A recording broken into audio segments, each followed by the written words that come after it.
nous avions parlé de Paul.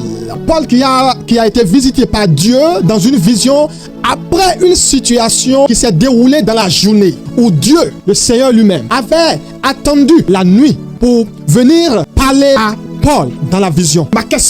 La question que je vous avais posée, c'est de savoir pourquoi Dieu avait attendu jusqu'à l'arrivée de la nuit avant de se révéler en vision à Paul pour lui dire quoi il doit savoir. Pourquoi?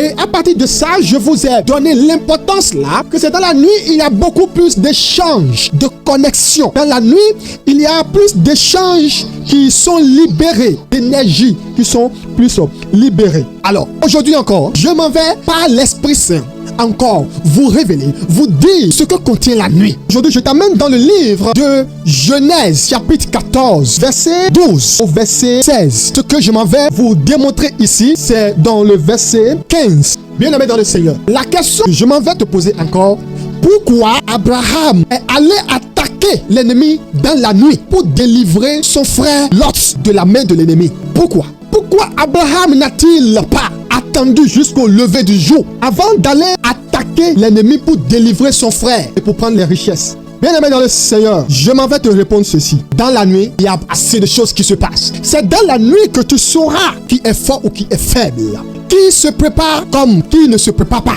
Tout ça, c'est dans la nuit. Si tu veux gagner une bataille, il faut savoir comment te lever dans la nuit pour prier. Regarde l'histoire d'Abraham qui est allé dans la nuit avec ses soldats, avec ses hommes, ses guerriers pour aller attaquer dans la nuit l'ennemi. Afin de faire quoi? Délivrer une seule personne. Toi, aujourd'hui, chrétien, combien de personnes veux-tu délivrer? Tu n'as pas encore fini de parler des problèmes de ta famille, de ta vie conjugale, de tes enfants, de ton boulot. Et au lieu de passer de moments pour prier en présence de Dieu pour que le Seigneur te révèle, te parle, tu passes ton temps à dormir du lundi au dimanche, de janvier en décembre, de 0h à 0h. Pourquoi? Bien aimé, ce n'est pas facile de se lever dans la nuit pour prier. Non, je sais très bien de quoi je parle. Mais il faut un tout petit peu d'encouragement. Si tu es marié, toi et ta femme, le mari et la femme, les deux ne peuvent pas se mettre ensemble et dormir du lundi jusqu'au dimanche. Non, une personne doit se lever. Une personne doit dire, aujourd'hui là, nous on prie, moi je prie. Et les enfants vont suivre le pas. Même si tu es célibataire, ce n'est pas tout le temps que tu dois dormir. Il faut prendre l'exemple, quand il y a des jours de fête, on reste en éveil jusqu'au-delà. Alors pourquoi ne pas prendre ce temps aussi pour sacrifier à toi personnellement, à toi-même? Bien aimé dans le Seigneur, mon but est de te dire l'importance, le secret qu'il y a dans la nuit. Dans la nuit où tout est calme, où l'atmosphère permet l'échange spirituel, bien aimé, tu dois savoir comment prendre opportunité à partir de ça. Ne dors pas tout le temps. Regarde, écoute, Abraham, qui est allé attaquer dans la nuit pour sauver son frère. Mon frère, tu peux te tenir dans la nuit debout, prier pour délivrer ta famille, et prier et pour couvrir par le sang de Jésus-Christ tes enfants, ton business, tes affaires, tes salaires et retours. Parce que tu ne sais pas qui complote contre toi, contre ta vie, contre la vie de tes enfants, contre ta femme, contre tout ce qui t'appartient, n'importe quoi qui t'appartient. Bien-aimé, tu es béni.